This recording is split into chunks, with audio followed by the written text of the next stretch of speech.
আকবର ତାଙ୍କ ବୁଦ୍ଧି ଏବଂ ଚତୁର ଉତ୍ତରରେ ସନ୍ତୁଷ୍ଟ ହୋଇ ବୀରବଲଙ୍କୁ ପୁରସ୍କୃତ କରୁଥିଲେ। ଥରେ ସେ ପୂର୍ଣ୍ଣକୋଟରେ ବୀରବଲଙ୍କୁ ପୁରସ୍କାର ଘୋଷଣା କରିଥିଲେ, କିନ୍ତୁ ପରେ ସେମାନେ ପୁରସ୍କାର ଦେବାକୁ ଭୁଲିଗଲେ। ବୀରବଲ ଅନେକ ଦିନ ଅପେକ୍ଷା କରିଥିଲେ, କିନ୍ତୁ ସେ ପୁରସ୍କାର ପାଇଲେ ନାହିଁ। ସେ ପଚାରିବା ଉଚିତ ମନେ କଲେ ନାହିଁ ଏବଂ ଆକବର ପୁରସ୍କାର ନାମ ନେଉନଥିଲେ। ଆକବରଙ୍କ ଏହି ମନୋଭାବ ଯୋଗୁଁ ବୀରବଲ ଟିକେ ଦୁଃଶଙ୍କିତ ହୋଇଥିଲେ। ଦିନେ ଆକବର ବୀରବଲଙ୍କ ସହ ବୁଲିବାକୁ ଯାଇଥିଲେ।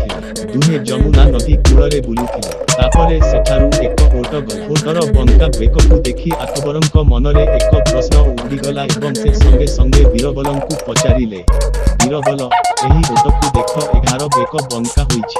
ଓଟଙ୍କ ବେକ ବଙ୍କା ହେବାର କାରଣ କ'ଣ? ଆକବରଙ୍କ ଏହି ପ୍ରଶ୍ନ ଶୁଣି ବୀରବଲ ଭାବିଲେ ଯେ ସମ୍ରାଟ ସଲାମଟଙ୍କୁ ପୁରସ୍କାର ବିଷୟରେ ମନେ ପକାଇବା ପାଇଁ ଏହା ଏକ ଉତ୍ତମ ସୁଯୋଗ ଏବଂ ସେ କହିଛନ୍ତି, ଜାହାନପାନା, ଓଟ କାହାକୁ ପ୍ରତିଶ୍ରୁତି ଦେଇଥିଲା ଏବଂ ପ୍ରତିଶ୍ରୁତି ପାଳନ କରିବାକୁ ଭୁଲି ଯାଇଥିଲା।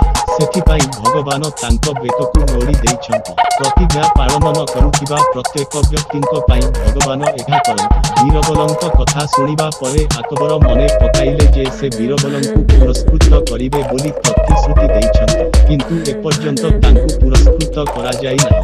ସେ ସଙ୍ଗେ ସଙ୍ଗେ ବୀରବଲଙ୍କ ସହିତ ରାଜପ୍ରାସାଦରେ ପହଞ୍ଚି ପ୍ରତିଶ୍ରୁତି ଅନୁଯାୟୀ ବୀରବଲଙ୍କୁ ପୁରସ୍କାର ପ୍ରଦାନ କଲେ। ଏହିପରି ଚତୁରତା ଦେଖାଇ ବୀରବଲ ପଚାରି ନ ପାରି ପୁରସ୍କାର ପାଇଲେ।